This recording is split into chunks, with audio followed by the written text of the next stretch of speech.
ನಾನು ಹಿಂದೆ ಎಲ್ಲ ಮಂಡಿಸ್ತಿದ್ದೆ, ರಾವ್ ಕಾಲದಲ್ಲಿ ಮಂಡಿಸಿದ್ದೀನಿ ಹಿಂದೆ ಎಲ್ಲ ಬಜೆಟ್ಗಳೆಲ್ಲ. ಈಗ ಈ ಸಾರಿ ನಮ್ಮ ಆಫೀಸರ್ಸ್ಗಳು ಮತ್ತು ನಮ್ಮ ಮನೆಯವರೆಲ್ಲ ಹೇಳಿದ್ರು, ರಾವ್ ಕಾಲದಲ್ಲಿ ಮಂಡಿಸೋದು ಬೇಡ ಸರ್, ಸ್ವಲ್ಪ ಮುಂಚಿತವಾಗಿ ಮಂಡಿಸಿ ಅಂತಂದ್ರು. ನಾನು ಅವ್ರ ಬೆಲೆಗೂ ನಮ್ಮ ಡೆಮಾಕ್ರಸಿನಲ್ಲಿ ನಂಬಿಕೆ ಇಟ್ಕೊಂಡಿರೋನು ನಾನು. ಕೇಳಪ್ಪ ಇಲ್ಲಿ, ನಾನು ಇವತ್ತು ಕೂಡ ರಾವ್ ಕಾಲ ಗುಳಿಕ ಕಾಲ ನಂಬಲ್ಲ. ಬಜೆಟ್ ಮಂಡಿಸಲ್ಲ. ಹಿಂದೆ ಎಲ್ಲ ಮಂಡಿಸಿದ್ದೀನಿ ನಾನು, ರಾವ್ ಕಾಲದಲ್ಲಿ ಮಂಡಿಸಿದ್ದೀನಿ, ಬೇಕಾದ್ರೆ ತೆಗೆದು ನೋಡಿ. ಗುಳಿಕ ಕಾಲದಲ್ಲಿ ಮಂಡಿಸಿದ್ದೀನಿ. ನನಗೆ ನಂಬಿಕೆ ಇಲ್ಲ.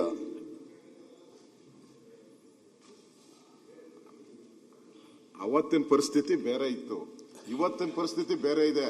ಮುಂದಿನ ಬಜೆಟ್ ನೀವೇ ಮಂಡಿಸ್ಬೇಕಲ್ಲ, ಅದಕ್ಕೆ ಇದು ಕಾಲ ಎಲ್ಲ ನೋಡಿರೋದು. ಕಾಲ ಏನ ತಸ್ಮೇನ ಅದೇನೋ ಹೇಳ್ಬೇಕು, ಸಂಸ್ಕೃತ ನಂಗೆ ಬರಲ್ಲ. ಅದಕ್ಕೆ ಕಾಲಯ ತಸ್ಮೇ ನಮ. ಅದಕ್ಕೊಂದು ಪೀಠಿಗೆ ಹಾಕೊಂಡಿದ್ದೀರ ಅಷ್ಟೇ, ಒಂದು ಸ್ಟೆಪ್. ಯಾವ ಪೀಠಿಗೆನೂ ಹಾಕೊಂಡಿಲ್ಲ. ಕೇಳ್ರಿ, ಇಲ್ಲಿ ನಾನು ಯಾವತ್ತು ರಾವ್ ಕಾಲ ನೋಡಿಲ್ಲ, ಯಾವತ್ತು ಗುಳಿಕ ಕಾಲ ನೋಡಿಲ್ಲ, ಯಮಗಂಡ ಕಾಲ ನೋಡಿಲ್ಲ. ಯಾವತ್ತು ಸೂರ್ಯಗ್ರಹಣ ಇದೆಯಲ್ಲ, ಯುಗಾದಿ ಹಬ್ಬದ ದಿನ ಯಾರಾದರೂ ಮಾಂಸ ತಿಂತಾರೇನ್ರಿ? ಶಿವರಾತ್ರಿ ಹಬ್ಬದ ದಿನ ಮಾಂಸ ತಿಂತಾರೆ, ನಾನು ತಿಂತೀನಿ.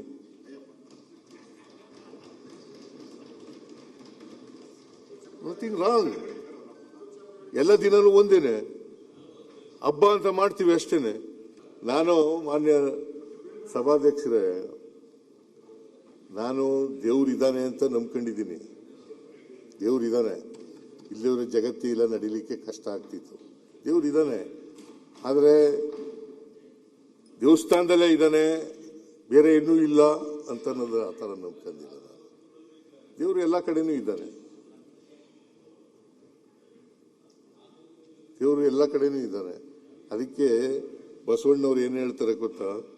ಉಳ್ಳವರು ದೇವಾಲಯ ಮಾಡುವರು, ನಾನೇನು ಮಾಡಲಿ ಬಡವನಯ್ಯ, ನನ್ನ ಕಾಲೇ ಕಂಬ, ನನ್ನ ದೇಹವೇ ದೇಗುಲ, ಶಿರವೇ ವನ್ನ ಕಳಸವಯ್ಯ, ಕೂಡಲ ಸಂಗಮ ದೇವ.